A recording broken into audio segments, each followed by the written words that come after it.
Muy buenos días. Bueno, comenzamos la clase número 3 sobre lectura de un texto, en este caso del latín eclesiástico. Siempre es bueno tener presente las recomendaciones generales cuando uno se acerca a la lectura de cualquier texto, ¿sí? Y el ejercicio que es de interés, siempre decimos, es tratar de ubicarse concretamente con la lectura que es más apropiada para ese texto. En este caso, si vemos un poquito otra vez, ¿sí? Aparecen elementos, ¿sí?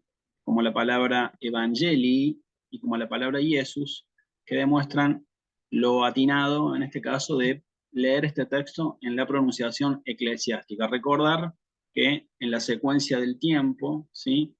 Nosotros tuvimos primero la pronunciación clásica y luego apareció en el siglo III, siglo IV, la pronunciación eclesiástica, que tiene que ver con la parte histórica cuando se reconoce al cristianismo como religión oficial del Estado, especialmente con Teodosio y Constantino. Entonces, dos momentos, latín clásico y latín eclesiástico. Siglo III, siglo IV después de Cristo. Este texto corresponde leerlo propiamente entonces en la pronunciación eclesiástica, que es lo que vamos a hacer nosotros.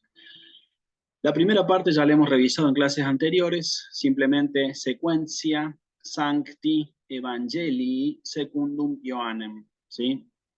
Es bueno recordar siempre que el indicio de que mi lectura está siendo correcta es la frescura que yo pueda sentir subjetiva, ¿no? Obviamente está siempre lo objetivo, que es lo más importante, pero hablando de la importancia o del lugar que tiene la subjetividad, existe también un punto a prestar atención allí, que es cómo me siento yo con el texto, ¿no?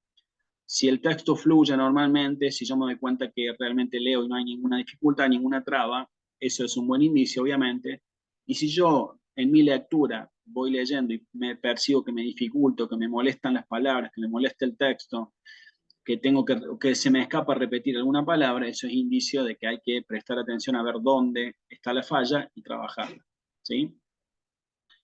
Muy bien, secuencia Sancti Evangelii Secundum Ioannem. Vamos a ir al texto directamente para ver los detalles que presenta y a partir de eso ir conversando un poquito, incluso de aspectos técnicos que pueda presentar este texto y ir introduciendo de alguna manera o familiarizándonos también con la parte técnica, gramatical que pueda presentar, ¿sí? Obviamente no va a poder ser un análisis profundo de ese sentido, pero sí rescatar algunos puntos.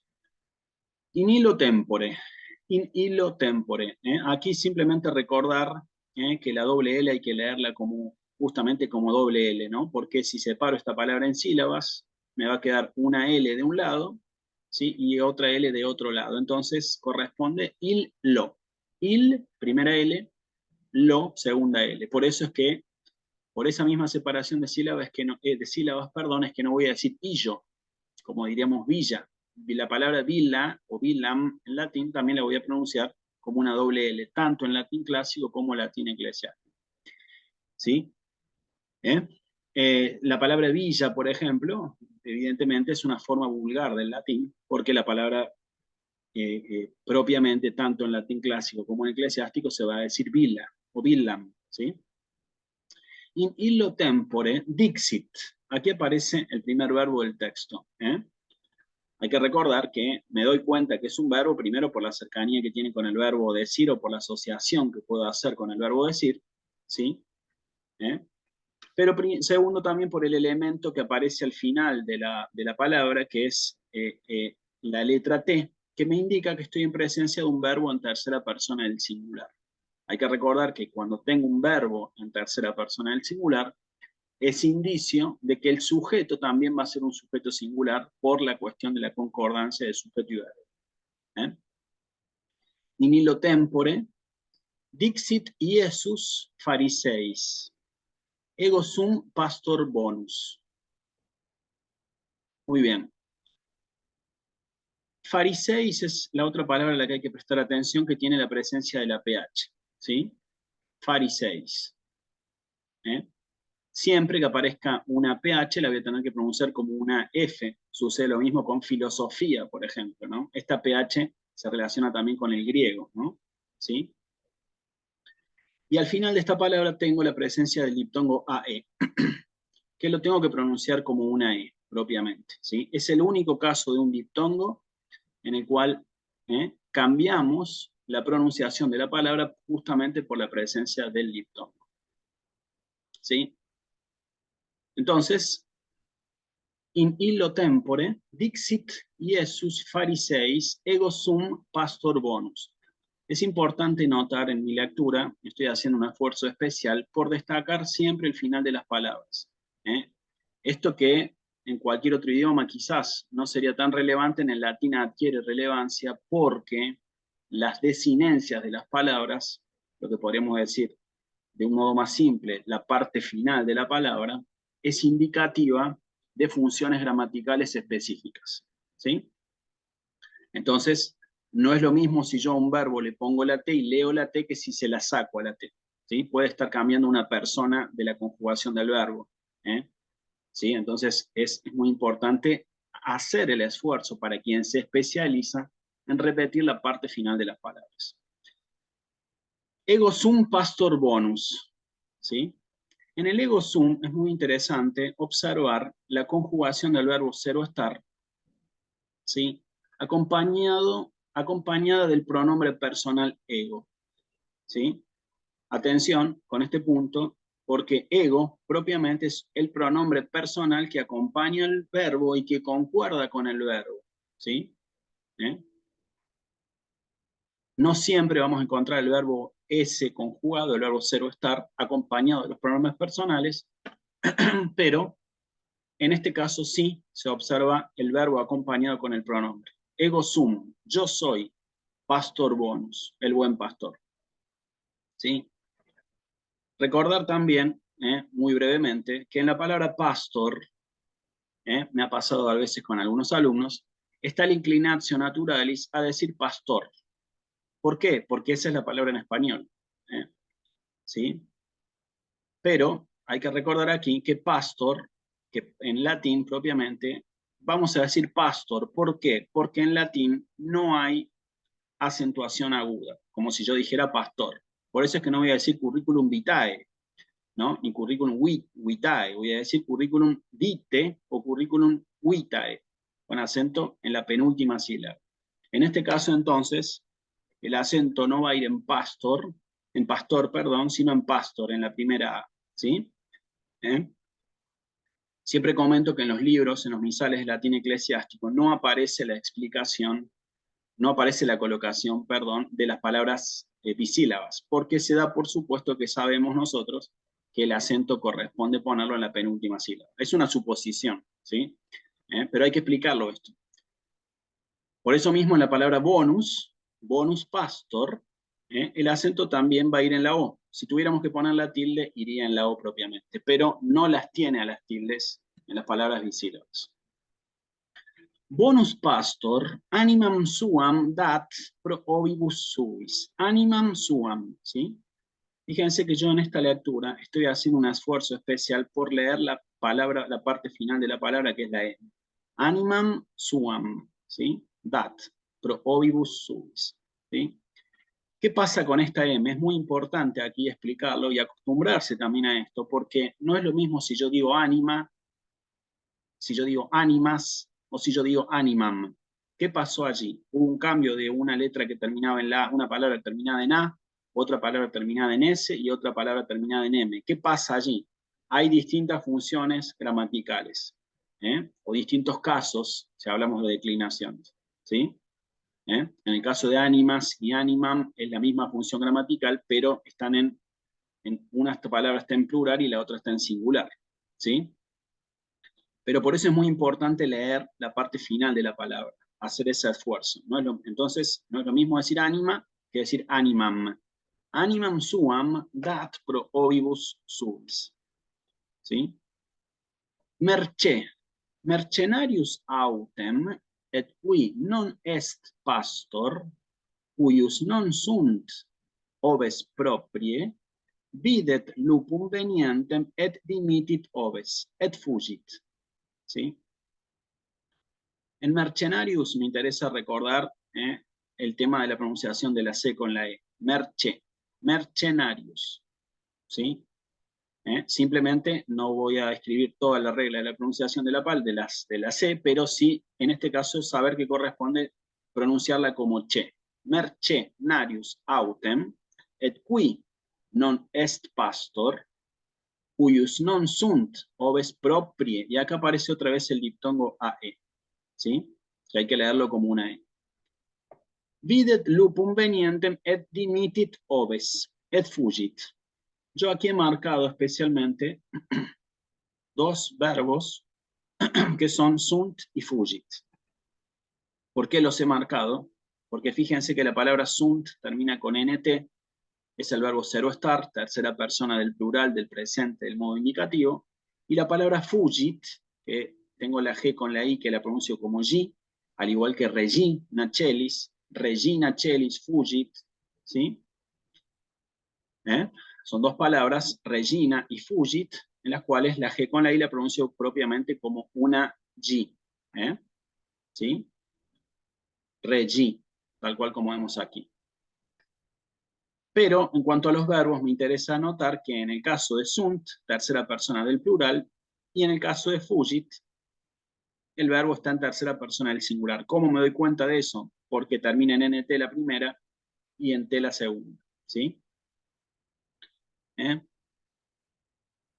este caso, el verbo sunt se está refiriendo a las ovejas en forma plural. Este es el evangelio que habla sobre el buen pastor, ¿no? Como podemos darnos cuenta, el bonus pastor o pastor bonus, ¿sí? Cuius non sunt oves proprie, que no son sus ovejas propias. El sunt alude a las ovejas del pastor, ¿sí? Y el fugit aquí, que habla que huye, es el mercenarius. Fugit, mercenarius fugit. Huye el mercenario cuando ve venir al lobo, al lupum venientem, ¿sí? Abandona las ovejas, ¿sí? Y aquí aparece otro verbo que es dispergit, ¿sí?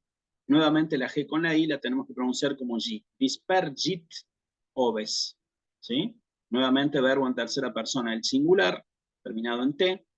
Me doy cuenta de eso con facilidad, lo cual me indica que el sujeto va a ser un sujeto singular porque el verbo está en singular.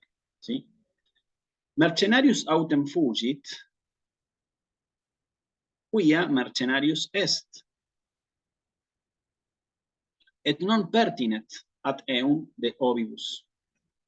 ¿Sí? El mercenario huye porque es un mercenario, ¿sí? Y no le pertenecen a él las ovejas, ¿sí?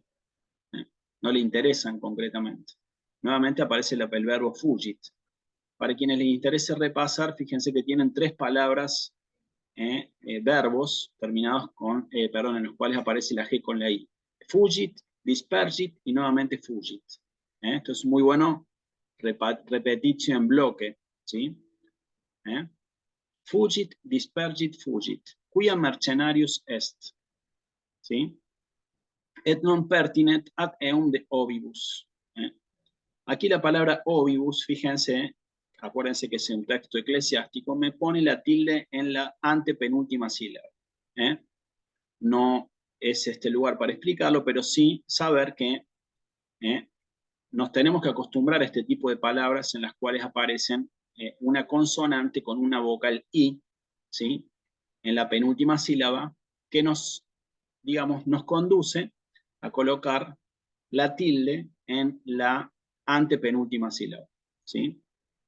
No quiero, simplemente porque yo muchas veces trabajo por asociación y acostumbramiento a los textos, pero eso es lo mismo que sucede, por ejemplo, con la palabra medicus, que les voy a escribir aquí, ¿sí? Medicus. En medicus, al igual que en ovibus, tengo la D con la I, ¿sí? Que en estos casos me lleva a poner la tilde en la penúltima sílaba, en me, ¿sí? Medicus y ovibus, ¿sí? Y lo mismo sucede aquí en pertinet. Ustedes ven, la T con la I, va el acento en la sílaba anterior, ¿sí? Es una regla que se aplica y que es bueno recordarlo, ¿sí? Lo que no sucede, por ejemplo, en dispergit. En dispergit tengo la P con la E. En pertinent tengo la T con la I. En el caso del T con I, B corta con I, D con I, como vemos acá, en todos esos casos estamos viendo que la sílaba va acentuada, el acento va en la sílaba anterior, y es lo mismo que ven ustedes en animam, N con I. El acento va en la sílaba anterior, animam, ¿sí? Mercenarius autem fugit, quia mercenarius est, et non pertinet ad eum de ovibus. Ego sum pastor bonus, et cognosco. Acá aparece la G con la N, ¿sí? La G con la N es una expresión, una forma muy típica del latín eclesiástico, pero es curioso que muchas veces es olvidada y mal trabajada, ¿sí? Pero hay que recordar que la G con la N, la tenemos que pronunciar en latín eclesiástico propiamente como una ñ, ¿sí? Como cuando decimos agnus, agnus, que es cordero, agnus Dei qui tollis peccata mundi, agnus Dei, cordero de Dios, ¿sí? Agnus, cognosco, et cognoscunt, y aquí vuelve a aparecer la G. Aquí es importante siempre la repetición, ¿sí? Cognoscunt me, y un diptongo. Sicut nobit me pater, y aquí vuelve a aparecer un verbo en tercera persona del singular. Agnosco, nuevamente la G con la N, agnosco patrem, et animam meam pono pro ovibus meis. Et alias oves habeo, que, nuevamente un diptongo, non sunt ex hoc obili, et illas oportet me aducere. La C con la E la pronuncio como che. Et voce, vocem, nuevamente la C con la E, meam audient. Nuevamente un verbo en tercera persona del plural. Et fiet unum obile et unus pastor. Aquí hay un pequeño error en la palabra porque el acento no va en la I sino en la O. Obili, y aquí en obile. No sé por qué acá lo han puesto en la I, pero hay un error. Et unus pastor. Esta parte de aquí no corresponde a leer. ¿Sí? Entonces, la recomendación para poder practicar una buena lectura, más allá de algunas pequeñas observaciones gramaticales que yo hice aquí, es siempre intentar lecturas pausadas. No apresurarse al principio, ¿sí? Empezar de a poco, y a medida que uno va sintiendo más confianza, acelerar un poquito la lectura. Cuando aparece alguna dificultad, alguna parte que me complicó, prestar atención allí y hacer repetición de esa parte que me complica hasta que yo pueda superar esa dificultad, ¿sí? Y lo que siempre comento, no apresurarse en la lectura y separar bien las palabras, ¿no? In, illo, tempore. In, illo, tempore, ¿sí? Entonces, son consejos que corresponde y estudiar aquí las distintas reglas que hemos ido trabajando, ¿sí? Que van apareciendo en los textos. Yo generalmente no hago una explicación para no, digamos, no hacer tediosa la práctica de los detalles técnicos de las distintas reglas de pronunciación, sino que más bien me interesa explicarlas y leerlas y repetirlas hasta que el alumno se vaya sintiendo cómodo y asimile también inconscientemente las distintas reglas de pronunciación, y luego muchas veces, y nos pasa esto sin darnos cuenta, digamos, inconscientemente, leemos correctamente, aunque no tengamos, por ejemplo, las tildes colocadas, como sucede en el caso de los textos clásicos, en los cuales no van propiamente las tildes. Para terminar, entonces, voy a hacer simplemente dos lecturas del texto, ¿sí? Y recomendar, como siempre, la famosa repetitio, que puede ayudar a lograr la fluidez de las lecturas, en realidad que ayuda efectivamente a lograr la fluidez de lectura y comodidad con los textos. Sequentia Sancti Evangelii secundum Ioannem. In illo tempore dixit Iesus Phariseis, ego sum pastor bonus. Bonus pastor animam suam dat pro ovibus suis. Mercenarius autem, et qui non est pastor, cuius non sunt oves proprie, videt lupum venientem et dimitit oves, et fugit, et lupus rapit et dispergit oves. Mercenarius autem fugit, quia mercenarius est, et non pertinet ad eum de ovibus. Ego sum pastor bonus, et cognosco meas, et cognoscunt me, sicut novit me pater, et ego agnosco patrem, et animam meam pono pro ovibus meis, et alias oves habeo, que non sunt ex hoc ovili, et illas oportet mea ducere, et vocem meam audient, et fiet unum ovile et unus pastor. Sequentia Sancti Evangelii secundum Ioannem. In illo tempore dixit Iesus Phariseis, ego sum pastor bonus. Bonus pastor animam suam dat pro ovibus suis. Mercenarius autem, et qui non est pastor, cuius non sunt oves proprie, videt lupum venientem et dimitit oves et fugit, et lupus rapit et dispersit oves. Mercenarius autem fugit, quia mercenarius est, et non pertinet ad Deum de ovibus. Ego sum pastor bonus, et cognosco meas, et cognoscunt me, sicut novit me pater, et ego agnosco patrem, et animam meam pono pro ovibus meis, et alias oves habeo, que non sunt ex hoc ovili, et illas oportet me aducere, et vocem meam audient, et fiet unum ovile et unus pastor. ¿Sí?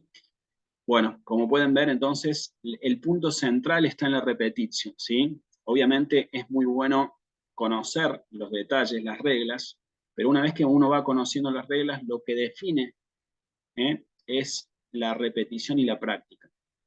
Y siempre me gusta conversar con mis alumnos que cuando la mente de uno se libera de la preocupación de estar pensando en la parte técnica de las palabras, en si pronuncio bien o pronuncio mal, la mente libera espacio, ¿sí? Como decimos, como si fuera que liberamos en el disco, ¿no?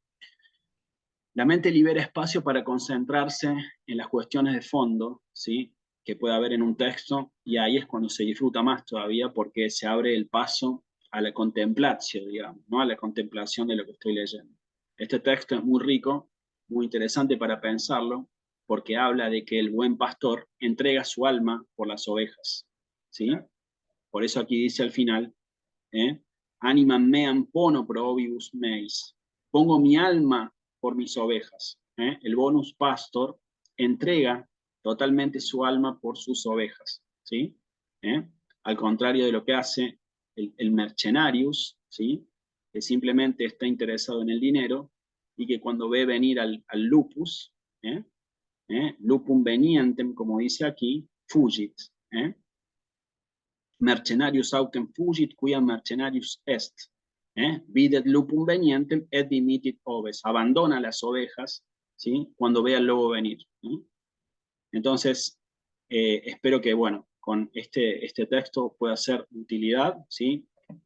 Recomendación, lectura pausada, mirar las reglas que hemos conversado, meditar también, recordar los puntos que simplemente que hemos señalado de la parte gramatical para la correcta lectura, y luego, entonces, como último paso, repetición, y en la medida que se pueda ir aumentando la velocidad para lograr una lectura más fluida. Así que espero esta explicación del texto del bonus pastor o pastor bonus sea de utilidad, y nos vemos entonces en otra próxima clase.